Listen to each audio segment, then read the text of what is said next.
El camino al entendimiento de la razón por León Tolstoy. Para que el hombre pueda llevar una vida de bien, es necesario que sepa lo que debe y lo que no debe hacer. Para saberlo, debe entender quién es él mismo y cuál es el mundo en el que vive. Eso es lo que a lo largo de todos los tiempos han enseñado los hombres más sabios y más buenos de todos los pueblos. Todas las enseñanzas de estos sabios coinciden en lo principal entre sí, y coinciden también en lo que a cada ser humano le dicen su razón y su conciencia. La existencia de este principio invisible que nos da vida, la reconocemos también en todos los seres vivientes y de manera más nítida en los seres semejantes a nosotros. A este principio universal, infinito que da vida a todo lo vivo, que ciertamente reconocemos en nosotros mismos y cuya existencia podemos apreciar en todos los seres semejantes a nosotros, el hombre lo llama alma espiritual, y esta sustancia absoluta, principio universal, que existe por sí mismo desde siempre y es sin duda el elemento fundamental que proporciona desde su propia existencia vida a todo lo vivo, el hombre le conoce como Dios. Tolstoy en Ana Karenina. Como seres racionales, no podemos vivir de otro modo sino para satisfacer nuestro apetito. Pero la conciencia opina que eso está mal, que es preciso vivir para la verdad, para Dios, y yo, con una sola palabra, lo entiendo. Tanto yo como millones de seres que vivieron siglos antes y viven ahora, campesinos pobres de espíritu, sabios que han meditado y han escrito sobre esa cuestión con su idioma incomprensible, decimos lo mismo, todos estamos de acuerdo en el objeto de la vida y en lo que es el bien. Lo único que tengo de común con todo el mundo es ese convencimiento firme, indudable y claro, que no puede explicarse por medio de la razón y que no tiene causas ni puede tener consecuencias. Si el bien tiene una causa, ya no es bien; si tiene consecuencias, es decir, recompensa, tampoco lo es. Por consiguiente, el bien está fuera del encadenamiento de las causas y de los efectos. Conozco el bien como lo conocemos todos. ¿Qué mayor milagro puede haber? Es posible que haya encontrado la solución de todo, es posible que hayan acabado todos mis sufrimientos, pensaba Lievin, mientras seguía el camino polvoriento sin sentir calor ni cansancio y experimentando el apaciguamiento de sus largos tormentos. Esa sensación despertaba en él tanta alegría, que no se atrevía a creer en ella. Lo ahogaba la emoción, y sintiéndose sin fuerzas para seguir andando, salió del camino, se internó en el bosque y se sentó a la sombra de los olmos. En el año 1862, varios días antes de que León Tolstoy, de entonces 32 años, se casara con Sonia Vers, de solo 18, él decidió repentinamente que no debía haber secretos entre ellos. Como parte de esta decisión le entregó sus diarios y, para su sorpresa, lo que ella leyó le arrancó lágrimas y furia por igual. En esas páginas Tolstoy había escrito acerca de sus numerosas aventuras románticas, entre ellas su amor, aún vigente, por una campesina de los alrededores con la que había concebido un hijo. También se podía leer sobre los burdeles que frecuentaba, que había contraído gonorrea y que sentía pasión por los juegos de apuestas. Ella sintió celos e indignación al mismo tiempo. Porque la había hecho leer eso, lo acusó de tener segundas intenciones, de que no la amaba de verdad. Desconcertado por esta reacción, Tolstoy le lanzó iguales acusaciones. Había querido compartir sus antiguos hábitos para que ella entendiera que los abandonaba gustosamente a cambio de una nueva vida. ¿Por qué le reprochaba ese intento de sinceridad? Era obvio que no lo amaba como él creía. ¿Por qué a ella le dolía tanto despedirse de su familia? La quería más que a él. Lograron reconciliarse y la boda se celebró, aunque esa experiencia impuso un patrón que persistirá 48 años. Pese a sus frecuentes discusiones, el matrimonio adoptó para Sonia un ritmo relativamente cómodo. Se convirtió en la asistente más confiable de Tolstoy. Además de dar a luz a 8 hijos en 12 años, 5 de los cuales sobrevivieron, transcribía cuidadosamente sus libros, entre ellos Guerra y Paz y Anna Karenina, y se encargaba de gran parte del aspecto comercial de sus publicaciones. Todo parecía marchar bien, él era rico, gracias a las fincas familiares que había heredado y a la venta de sus libros. Tenía una familia numerosa que lo adoraba, poseía la fama entre los hombres, pero de repente, a los 50 años, se sintió muy infeliz y avergonzado de los libros que había escrito. Ya no sabía quién era. Comenzaría para él una honda crisis o quizás una gran transformación espiritual. Descubrió que la Iglesia ortodoxa era demasiado estricta y dogmática para ayudarlo. Su vida tenía que cambiar. No escribiría más novelas y en adelante viviría como un campesino. Dejaría sus propiedades y renunciaría a los derechos sobre sus libros. Y le pidió a su familia que lo acompañara en esa nueva vida dedicada a ayudar a los demás y a resolver cuestiones espirituales. Para su consternación, la familia, con Sonia a la cabeza, reaccionó con rabia. Les pedía abandonar su estilo de vida, comodidades y herencia. Sonia no creía indispensable hacer ningún cambio drástico en su vida y se molestó de que él la acusara de ser mala y materialista por rehusarse. Ninguno de los dos cedía. Ahora, cuando Tolstói miraba a su esposa, lo único que veía era a alguien que lo utilizaba por su fama y su dinero, ese era el motivo de que se hubiese casado con él. Y cuando ella lo miraba, veía a un consumado hipócrita. Aunque había renunciado a sus derechos de propiedad, vivía todavía como un caballero y le pedía dinero a ella para mantener sus costumbres. Vestía como un vulgar campesino, pero si se enfermaba viajaba al sur en un lujoso vagón privado, a una villa en la que pudiera convalecer. Y pese a su nuevo voto de celibato, no cesaba de embarazarla. Tolstói anhelaba una vida sencilla y espiritual y ella, su mujer, era su principal obstáculo. Sentía como opresiva la presencia de Sonia en casa. Le escribió una carta que concluía así: atribuyes lo sucedido a todo menos a lo único verdadero, que eres, sin saberlo, la causa involuntaria de mis sufrimientos. Entre nosotros se ha declarado una guerra a muerte. Movido por la creciente desazón que le causaban las inclinaciones materialistas de ella, escribió la ligera novela, La sonata de Kreutzer, basada visiblemente en su matrimonio, en la cual describía a su mujer bajo la peor de las luces. Todo esto hizo que Sonia sintiera que perdía la razón y en 1894 no pudo más. Al igual que uno de los personajes de los cuentos de su marido, decidió suicidarse caminando en la nieve hasta morir congelada. Un miembro de la familia la alcanzó y la arrastró de vuelta a casa. Ella repitió el intento 2 veces más, sin ningún efecto. El patrón se volvió entonces más violento y agudo. Tolstói la sacaba de quicio, ella hacía algo desesperado, él sentía remordimiento por su frialdad y le pedía perdón. Con el tiempo cedió en algunos asuntos, por ejemplo, permitió que su familia conservara los derechos de sus primeros libros, solo para lamentarlo en ocasión de un nuevo arrebato de su mujer. Sonia ponía a sus hijos contra Tolstói, tenía que leer todo lo que escribía en sus diarios, y si él los escondía, los buscaba y los leía a hurtadillas. Vigilaba cada uno de sus actos. Tolstói la reprendía ferozmente por su intromisión, motivo por el cual cayó enfermo varias veces, y ella se arrepentía de sus acciones. Pero, ¿qué los mantenía unidos, si ambos ansiaban que el otro lo amara y aceptara, aun cuando una certeza la impresión de que ya era imposible esperar eso? Luego de años de sufrimiento, a fines de octubre de 1910, Tolstói ya había tenido suficiente, salió a medianoche a escondidas de su casa en compañía de un amigo médico, resuelto a abandonar a Sonia, tembló todo el camino, aterrado de que su esposa lo sorprendiera y alcanzara, pero al final abordó un tren y se alejó de ella. Cuando Sonia se enteró, intentó suicidarse una vez más y se arrojó a un lago, de donde fue rescatada justo a tiempo. Le escribió una carta a Tolstói en la que le rogaba que regresara, ella cambiaría, renunciaría a todos los lujos, se volvería espiritual, lo amará incondicionalmente. Sonia no podía vivir sin él, la sensación de libertad de Tolstói fue efímera, su huida del hogar llegó a los periódicos. Donde quiera que el tren se detenía, reporteros, admiradores y curiosos se arremolinaban en torno suyo sin poder soportar el frío y hacinamiento del tren. León Tolstói cayó mortalmente enfermo y debió ser trasladado a la cabaña del jefe de estación en uno de los poblados de aquella última ruta. Ya en cama, su condición de moribundo era evidente. Tolstói, informado de que Sonia había llegado al lugar, no pudo soportar la idea de volver a verla. La familia la mantuvo afuera, desde donde ella no cesaba de asomarse por la ventana para verlo agonizar. Se le permitió pasar cuando él ya había perdido el conocimiento, se arrodilló a su lado, lo besó muchas veces en la frente y le susurró al oído: «Perdóname, por favor, perdóname». León Tolstói falleció poco después. Un mes más tarde, un visitante de la casa Tolstói reportó estas palabras de la viuda Sonia: «¿Qué me ocurrió? ¿Qué fue de mí? ¿Cómo fui capaz de hacerle eso? Yo maté a Tolstói». Fragmento del sabio esclavo Epicteto. Mirad cómo quiere vivir el esclavo. Lo primero que quiere es que lo dejen en libertad. Piensa que sin eso no puede ser ni libre ni feliz. Dice: si me dejaran en libertad, de inmediato sería absolutamente feliz. No estaría obligado a complacer ni a obedecer a mi amo, podría conversar con quien quisiera como con un igual, podría ir a donde quisiera sin tener que pedirle permiso a nadie. Pero en cuanto lo dejan en libertad, comienza a buscar a quien podría adular para tener mejores viandas. Y para conseguirlo, es capaz de cometer cualquier bajeza. Y una vez que ya se ha acomodado al lado de un hombre rico, cae de nuevo en esa esclavitud de la que tanto quería salir.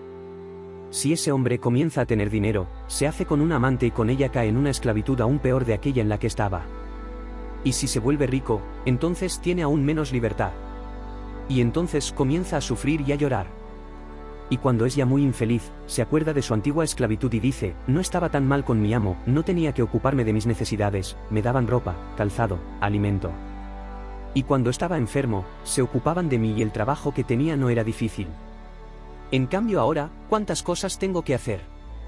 Entonces tenía un solo amo, en cambio ahora tengo muchos. ¿A cuánta gente debo satisfacer? León Tolstoy exhibía todos los signos del narcisista profundo. Su madre había muerto cuando él tenía 2 años y dejó un gran vacío que él nunca pudo llenar, aunque intentó hacerlo con sus numerosos amoríos. Fue temerario en su juventud, como si eso lo hiciera sentir vivo y sano. Insatisfecho todo el tiempo consigo mismo, no conseguía resolver quién era, desahogó esta incertidumbre en sus novelas, en cuyos personajes asumió diferentes roles. León Tolstoy, cuando tenía 50 años, cayó en una honda crisis a causa de su yo fragmentado. Sonia llegaba alto también en la escala de su propio entumecimiento. Aún así, cuando inspeccionamos psicológicamente a la gente tendemos a enfatizar sus rasgos individuales y no consideramos la complejidad de que cada lado en una relación determina sin cesar al otro. Una relación posee una vida material y espiritual propia, y puede ser la personalidad de esta relación tanto narcisista, acentuando o incluso sacando a relucir las tendencias egocéntricas de ambas partes. Lo que por lo general vuelve narcisista una relación es la falta de empatía entre los miembros de la pareja, que hace que se replieguen cada vez más en sus posiciones defensivas. En el caso de Tolstoy, esto empezó muy pronto, cuando su prometida leyó su diario. Cada uno tenía valores divergentes, desde los que veía el uno al otro.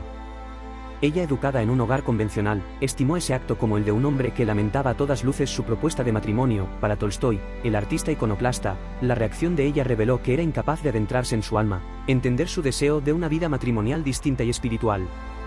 Cada uno malinterpretó al otro y se aferró a una posición inflexible que perduraría 48 años. La crisis espiritual de Tolstoy condensó esta dinámica narcisista. Si en ese momento cada uno hubiera intentado ver dicha acción a través de los ojos del otro, él podría haber anticipado la reacción de ella. Sonia había vivido siempre en medio de una relativa comodidad, lo que la había ayudado a manejar sus frecuentes embarazos y la crianza de tantos hijos. Sonia nunca fue muy espiritual, el lazo entre ambos era de orden físico. Vale la pena preguntarnos, ¿por qué la había de esperar que ella cambiara de repente? Las demandas de Tolstoy eran casi sádicas. Tolstoy podría haberle explicado su postura sin exigirle que lo siguiera, y expresado incluso su comprensión de la posición y necesidades de ella. Esto habría revelado una verdadera espiritualidad de su parte, y ella, en lugar de concentrarse únicamente en su hipocresía, podría haber visto a un hombre que era a todas luces infeliz consigo mismo, alguien que desde su más tierna infancia no se había sentido amado nunca jamás lo suficiente y que atravesaba una auténtica crisis personal que abarcaba todo el panorama de su propia conciencia. Sonia podría haberle ofrecido amor y apoyo a su nueva vida mientras declinaba con gentileza seguirlo hasta el final de una fantasmagórica autoconcepción de sí mismo. Tal empleo de la empatía tiene el efecto opuesto al narcisismo mutuo. Cuando surge en una de las partes, tiende a suavizar a la otra e invitar su empatía complementaria. Es difícil permanecer a la defensiva cuando el otro ve y expresa tu posición y entra en tu propia espiritualidad.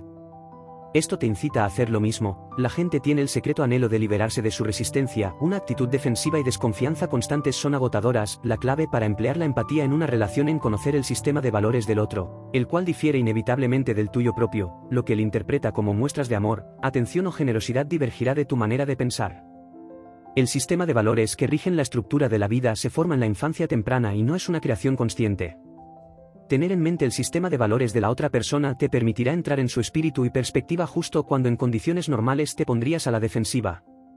Incluso los narcisistas profundos pueden ser sacados de su concha de este modo, porque tal atención es inusual. Mide todas tus relaciones en el espectro del narcisismo. No es una persona u otra sino la dinámica misma la que debe modificarse. En la doctrina de Carl Jung la espiritualidad verdadera no abunda en este mundo, porque la experiencia espiritual es amor, y para poder vivirla hay que aprender a trascender nuestros instintos más bajos y profundos, nuestras más terribles sombras, y así iluminar los centros altos de nuestro ser. Donde hay violencia, oscuridad e inconsciencia, no puede habitar el amor. El modelo de psicología profunda y psicoterapia revelan que es el símbolo de cualquier planteamiento lo que permite que se renueve lo divino en el interior de cada uno de los seres. A través del trabajo profundo con la experiencia simbólica, podemos activar la imaginación para dimensionarnos desde nuevos niveles. Venimos a trascender nuestra carta natal, esa es la premisa fundamental del ser. La psicóloga profunda nos habla sobre la sanación psíquica, el proceso de individuación, y la posibilidad de trascender nuestras propias sombras para así crear desde la percepción y reconocimiento de una cultivada conciencia. Se nos plantea la idea de trascender nuestra experiencia e idea del mundo y esta es la premisa elemental que sustenta cada blog de Vita Aura. Exponemos históricamente un concepto con el fin de que exista un aprendizaje transformacional que renueve a través de la información y la tecnología el desarrollo de tu salud mental, matizar tu concentración energética desde una plataforma creada objetivamente para ello. Carl Jung trabajará en estrecha colaboración con Sigmund Freud durante años. El enfoque de este último sobre la sexualidad como factor relevante detrás de la conducta humana fue siempre una píldora difícil de tragar para el psiquiatra suizo. En la mente prodigiosa de este librepensador, fundador de la psicología analítica, existían muchas más inquietudes que sobrepasaban las bases teóricas en las que Freud se movía. A pesar de ser un psicólogo clínico práctico y teórico, dedicó la mayor parte de su vida a explorar otros reinos, a dejarse envolver por la filosofía oriental y occidental, por las artes, la literatura, la astrología, la sociología o incluso la alquimia. Un legado de saberes no exentos de interés.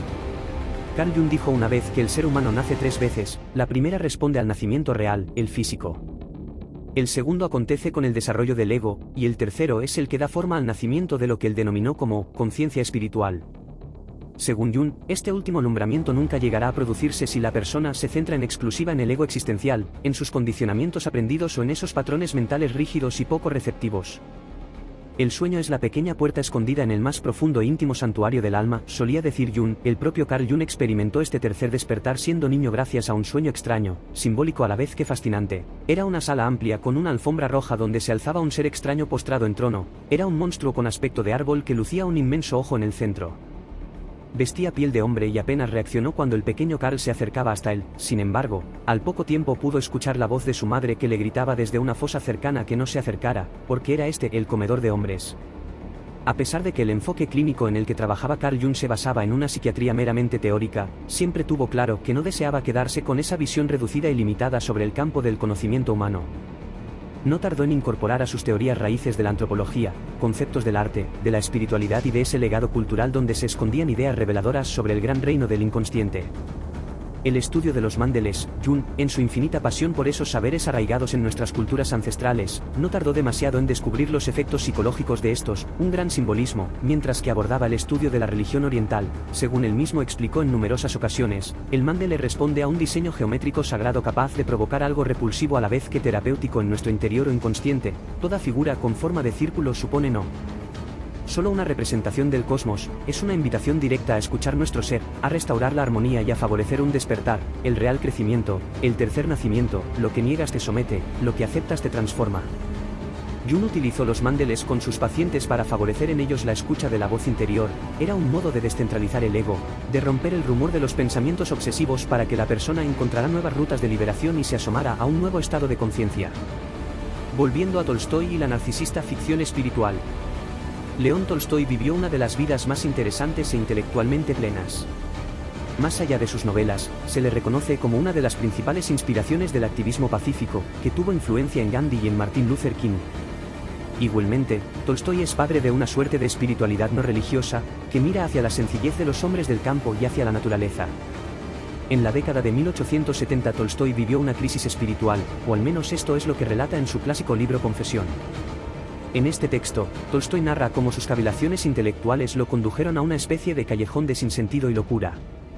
Siguiendo la filosofía de Schopenhauer, el Buda, Salomón y Sócrates, el conde ruso llegó parcialmente a la conclusión de que el mundo está plagado y sumido en el mal y en el sufrimiento, por lo que era difícil encontrar una razón para conceptualizar la razón de representativa de este mundo.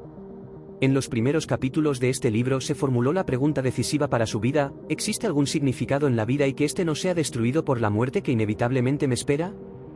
Habiendo leído a Kant y a todo el gran edificio ontológico de la filosofía racional, Tolstói medita que es imposible demostrar la existencia de Dios o de algo infinito, pues su sabiduría le postraría ante el postulado de que todo lo finito solo puede lidiar con lo finito.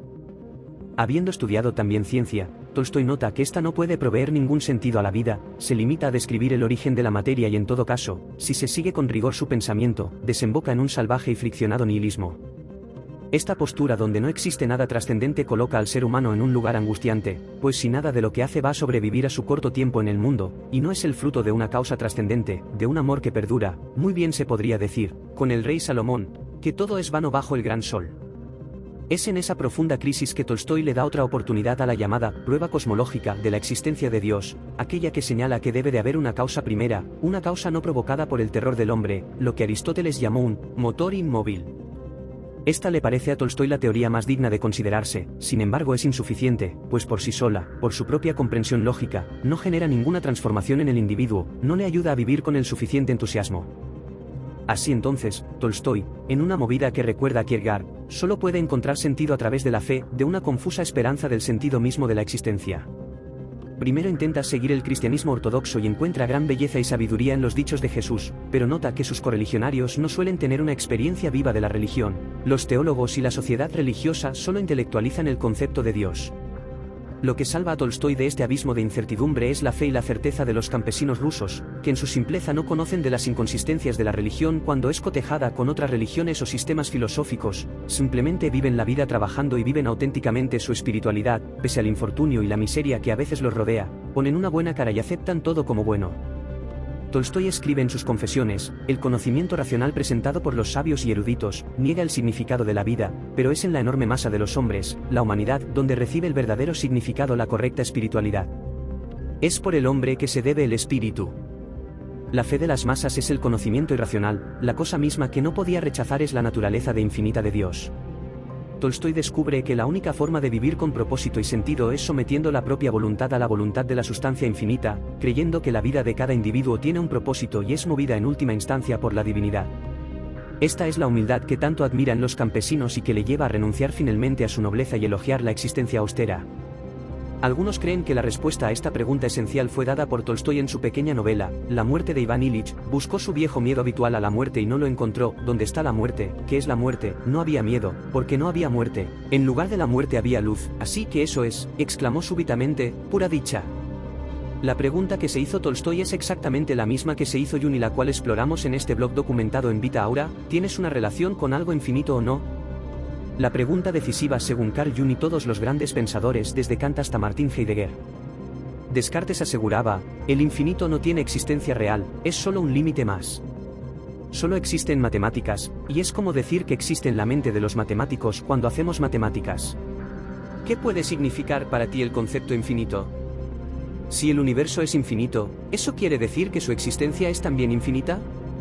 ¿Cómo podemos razonar desde el entendimiento de una simple espiritualidad que cobija tenuemente una mundana conciencia real representativa del ser universal, la potencia infinita? Comprender la infinidad del universo rebasa nuestra capacidad humana, porque no podemos generar una imagen visual de algo así. Se dice que no hay energía infinita, pero la fusión del Sol parece eterna a pesar de que le hayan calculado ya humanamente un tiempo de vida. La fusión lograda por la ciencia es irrisoria comparada con la solar. Son dos escalas muy diferentes, la universal y la humana, para entender el tamaño y el tiempo infinito del universo. Kant afirma que Dios conoce todo, que tiene un intelecto intuitivo y puro, pero el sistema crítico enseña que este aspecto de la divinidad no es cognoscible por nosotros los hombres. La razón siempre por encima de la revelación. La religión, dentro de los límites de la mera razón, demuestra claramente cómo Kant quería reinterpretar el concepto espiritual a través de un prisma racionalista. Todas las afirmaciones teológicas tenían que ser juzgadas conforme a la razón y moralidad ilustradas. Si hay un conflicto entre la razón y la revelación, tiene que prevalecer la razón. Por lo tanto, el prusiano eliminó todos los elementos milagrosos de las escrituras a lo largo de su distinguida carrera académica, y puso en tela de juicio todas las doctrinas fundamentales existentes. La división entre la fenomenología y lo racional, esta tal vez sea el legado más importante de Kant, y asimismo ha sido su división radical entre los mundos visible e invisible. Según el análisis de Harvey Kant, Kant sistematizó la confianza del hombre moderno en la capacidad de la razón para tratar todo lo material y su incapacidad para ocuparse de lo que va más allá. Kant separó el mundo físico del mundo de los fenómenos, o el mundo metafísico, mientras que la esfera incognoscible de Dios, el alma, y las esencias pertenecen a la esfera del mundo metafísico. Esto no quiere decir que Kant negara la existencia de Dios, o el alma, o la esencia, simplemente quiso enseñar que no se puede saber nada acerca de dichas entidades. Con este dualismo metafísico, Dios se quedó relegado a la esfera de lo fenomenológico, y la naturaleza llegó a ser absolutamente autónoma, es decir, el camino estuvo preparado para la distinción occidental entre lo sagrado y lo mundano, y la separación neokantiana entre historia literal y la historia existencial que caracterizó una gran parte de la teología continental del siglo XX. ¿Cuál es la manera que existe para unir a los hombres en torno a la razón? La comunicación humana ha tenido a través de los siglos una importancia, ya que ciertamente es la única manera que existe para unir a los hombres. La unidad siempre ha sido un factor importante para los incontables logros históricos. Todo lo que tiende a unir a los hombres más fuertemente, es útil para la humanidad. Desde este punto de vista, cada razón individual merece respeto. Habla con honestidad. Piensa con sinceridad, actúa con integridad. Recuerda las palabras de Carrel: el único cemento sólido para unir a los hombres es el amor no puede existir donde sobrevive la miseria humana, el engaño y la mentira. Visita nuestro portal web vitaaura.net, síguenos y deja tu comentario. Recuerda que será siempre valorado y estudiado. Existen infinidades de razones históricas para dividir la conciencia y la razón del hombre, así que debemos estudiar y resguardar con veracidad y compromiso absoluto las pocas vías que tiene este para unirse. Fragilidad del espíritu, Ana Karenina. No puedo vivir sin saber lo que soy y para qué estoy aquí. Y como es imposible averiguarlo, no puedo vivir, se decía a sí misma Ana Karenina. En el tiempo infinito, en la infinidad de la materia, en el espacio infinito se destaca un organismo como una burbuja, y esa burbuja se sostiene algún tiempo y luego ha de estallar. Esa burbuja soy yo. Se trataba de una ficción atormentadora, pero constituía el último y único resultado de trabajos llevados a cabo durante siglos por el pensamiento humano en aquella dirección. Era la última creencia sobre la que se basaba la investigación del pensamiento humano en casi todas las ramas. Era la idea que reinaba, aceptándola entre todas las demás por resultarle más evidente, aunque lo hizo de un modo involuntario y sin saber por qué. Pero no solo no era verdadera, sino que constituía una ironía cruel, de una fuerza maligna y repulsiva, a la que era imposible someterse. Era preciso librarse de aquella fuerza. Y la liberación estaba en manos de cada uno. Había que cortar esa dependencia del mal. Solo existía un medio de hacerlo, la muerte. León Tolstói.